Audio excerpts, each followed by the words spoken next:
Well, we've been getting a lot of questions from people lately about what to tell their landscapers when they want their landscapers or somebody who's in the tree cutting business how to cut their mango trees. And I know that Har has been in this position. There are a few of your clients that have asked you to coach the tree trimmers on where to cut and how to cut the mango trees. So I was hoping that you could sort of do a mind dump on that. Just say whatever advice that you can think of and any other things that happen to come to mind. And before I started coaching people, I actually used to do that work myself years ago, before I decided I wasn't steady enough on a ladder to be up there doing that anymore. Anyway, when people ask for my advice on cutting their trees, I always pointed out that they were the owners of the trees and would be the final deciders on how it was done. A lot of people want their trees to be tall and lollipop shaped so they can hang a swing from the branch or drive their riding lawnmower under it and so on. And if that's what you want, you and your landscape architect and landscaper can figure it out yourselves. I disapprove of that shape of trees, so have at your own desires if that's what you want. As far as having landscapers cut your trees, in Palm Beach County that's often done. In Broward County it's sometimes done, but it's actually illegal there for persons who do not have tree trimmer certification and licensing to do tree trimming there. That's a rather extreme law that someone ought to contest in court someday if they have a lot of money and time to spend doing that. Now, my preferences for fruit trees is to have low spreading branches that are easy to pick from, and you do not plan on walking under the branches unless you're crouching way down maybe. Most landscapers are annoyed by low branches and will sometimes just cut them off just to get them out of the way without anyone's authorization. And others, if you ask them if they want to or are willing to prune the tree for you and give an estimate, they'll gladly do so, figuring on very little time actually pruning and then figuring how long it's going to take them to haul off the branches and maybe pay a dumping fee somewhere. And then you may be surprised and hopefully horrified if you see that all they have to work with are machetes and hatchets. And the result can be really ugly. Most fruit trees can grow out of that if it's done on higher branches, but when you take off lower branches and there are big ones shading over those lower branches that are left stubbed back, even if they're cut with a proper pruning saw, are unlikely to grow. When you prune, you need to have your prunings pretty much exposed to the sun so that new growth can occur there. So what I look for is not a really symmetrical look. It's not based on looks at all, actually. It's based on practicality for picking and spraying and easy pruning in years in the future without going up high ladders and all that.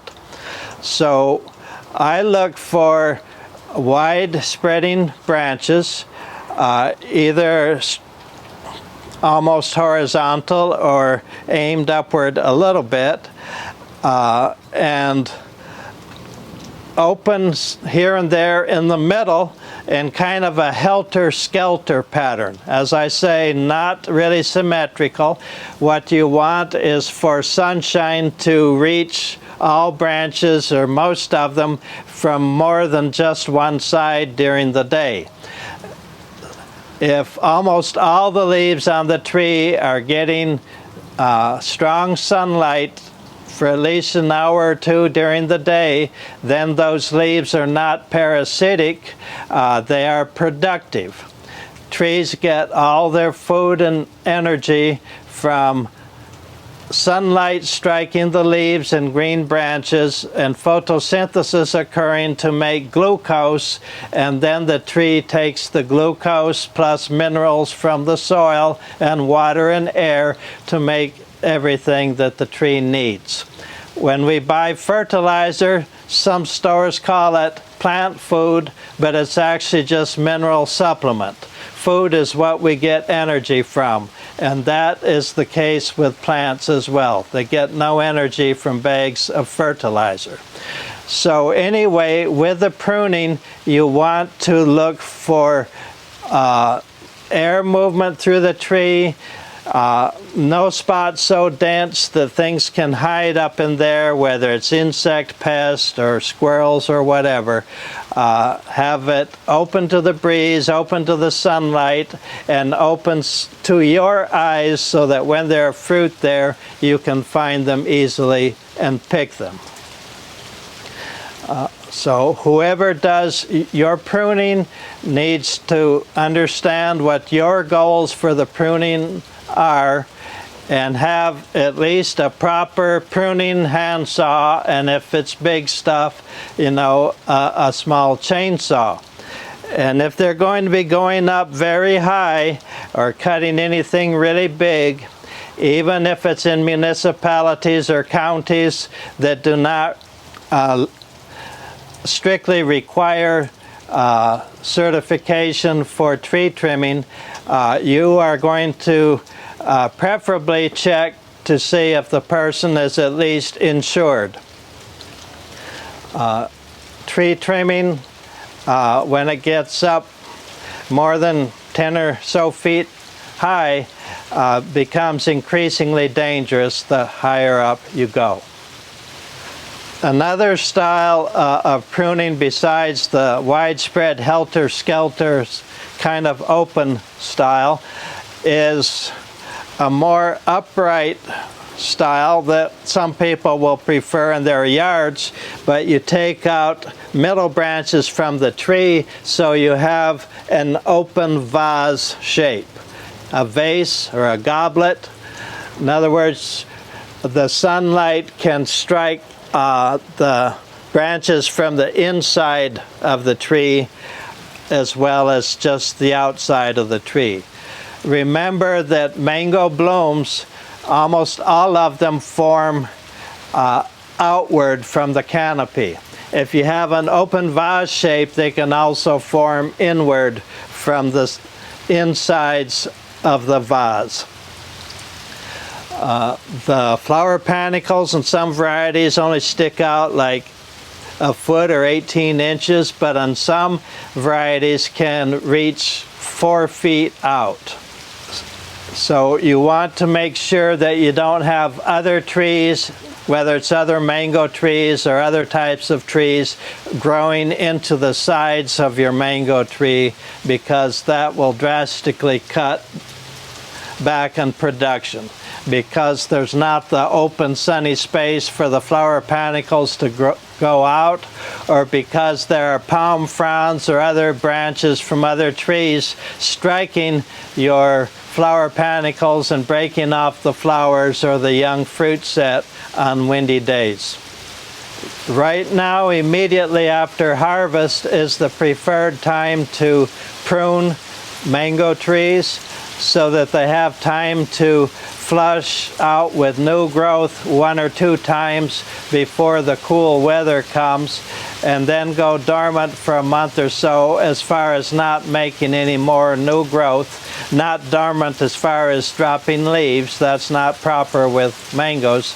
They are not deciduous, but Having a couple of new flushes of growth that have hardened up, and then cool weather comes, that's the time that mangoes usually flower. Starting sometime after mid-October, or some years not till January, but whenever the tree has gotten enough cool weather, then the tree will flower. And that's cool weather below 60 degrees for most trees. For some of the tropical trees, in the low 70s is already cool enough. It's better to prune the trees immediately after you've harvested them. So trees like Carrie that probably finished fruiting over a month ago for most of you should have been pruned then, but can still be pruned now. Trees like Kit that are just now finishing up fruiting, or for some of you won't finish for another several weeks, they should be pruned right after harvest. Usually Kit trees don't need to be pruned very much because they spend so much energy fruiting that they don't do a whole lot of growing most years. Remember the value of keeping your trees low and easy to pick.